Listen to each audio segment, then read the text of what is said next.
Veka Rangapa is there. Veka, Tshwane is a much contested, definitely municipality as well. And looking at the fact that yesterday we just saw residents of Tshwane congregate at the union buildings, making a memorandum of demands to hand it over as a result of service delivery. Not necessarily a big turnout, but clearly there's a bone to be picked with where Tshwane is concerned and where people feel as though they're not being heard, especially from a service delivery point of view.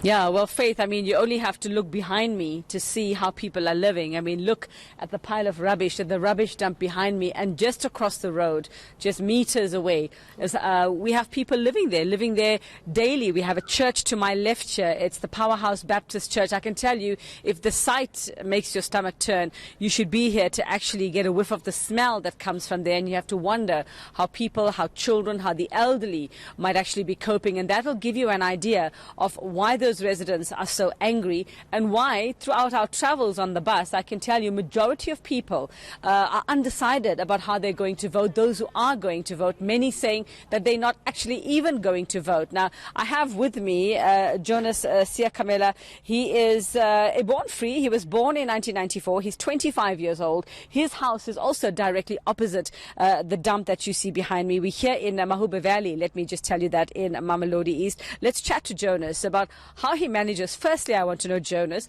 how do you live opposite that? Have you just gotten used to the smell? How do you live there? I got used to the smell as time goes by because even now it smells like the flies. They're all over the place. We are used to it. We have accepted, or it might be our destiny. Like me, I've accepted that this is my destiny. So why is it? I mean, have you ever seen anybody come up here to clean up? Have you ever seen the municipality do anything to actually clean up the area here? Yeah, they did come once or 5 times, 7 times, but it's not enough. See, like even now we have 4 months without. 4 months, so that's 4 months worth. Yeah. Since of last rubbish. Year, yeah. Has anybody gotten sick from that? Do you know anybody who's ill in the area? Anybody who's fallen ill because of that? Personally, no. I haven't met someone. Okay, so you're a born free. Yeah, I'm a born free. You're what we term born free. How do you feel as a young man with the elections coming up? How do you feel about elections next week? Personally, I'm not. I don't even care. Why? Personally, I don't even care because the government is not doing anything for me. I don't even care. All I care about is waking up, making sure that I have something to eat. I know what I'm gonna do, what I'm gonna eat in the coming 10 days or what. Because so how do you do that, Jonas? I mean, you finished school. Yeah. You haven't studied afterwards. I tried to study. But, and what happened? I was not successful based on money. Yeah, last time, 2015, I was studying actuarial science at UTax, University of Pretoria. And then 2016, when I had to register, they told me that I'm financially unstable. I've been waiting for NSFAS to respond till date. So how does that make you feel? Angry. I mean, knowing that, yeah, you have the ability. I mean, actuarial science is something that, is not for the faint-hearted. It's for, people who are smart. People are very smart, yes. Like you, Jonas. So how does it make you feel that yours is a talent that might be wasted? Or a gift? Intelligence that might be wasted? After those things happened, I think I had depression for like a long period of time. So, like I was saying, my feelings don't matter anymore. Like in my home language, they say, let's just say I live to see another day. How do you do that? You say all you do is plan for how you could find your next meal. I have a family. I have a family, not by blood. Yeah. By people that I met. I trust them with my life. They're the ones that give me a reason to live. So they provide for you? No, not really provide. They give me that motivation, that positive energy one needs in life to succeed. So how do you provide for yourself then? How do you make sure you get something to eat? I drive a taxi part-time. You drive a taxi part-time? But with level 7 mathematics and level 7 physical science, you can imagine how makes me feel. And your friends? Other classmates of yours, what has happened to them? Yeah, they're at school. They're at school? Yeah. A lot of them have finished. Some have disappeared in my life, and then there are some And your neighbours here, I mean, do you know if they are interested in elections? Is elections something they're even talking about next week? All I know is that my peers, we are not voting. You're not voting? That's what I know. Not because you can't decide on a party, you don't... Why? Is it because you don't believe in anyone?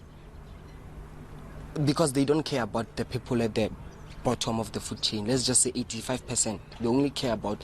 Even I listen to radio almost every day. The stuff that they say we should do, they are not benefiting the ones that like... Just this morning, I was listening to Metro FM. There's this artist called AKO said something about us being black. It's a song. Like, it's difficult making it from nothing.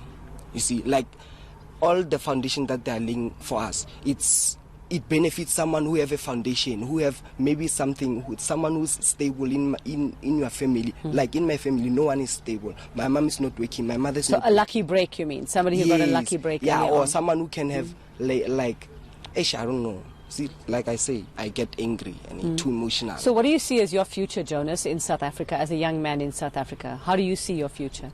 Like personally, from my own, I don't have any reason other than to succeed. I have to. Yeah. I have to. And your family, where you, I mean, I know that they are split, they are in different parts. Are they going to be voting?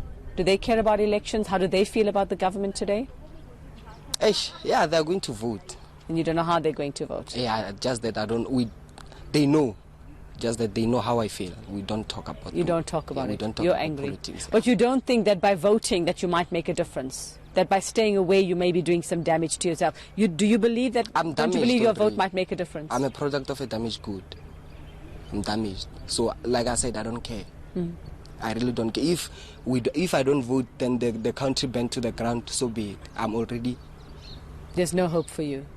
You don't feel there's any hope? Yes, because of... If they were doing something, like they were coming here to see what we are really...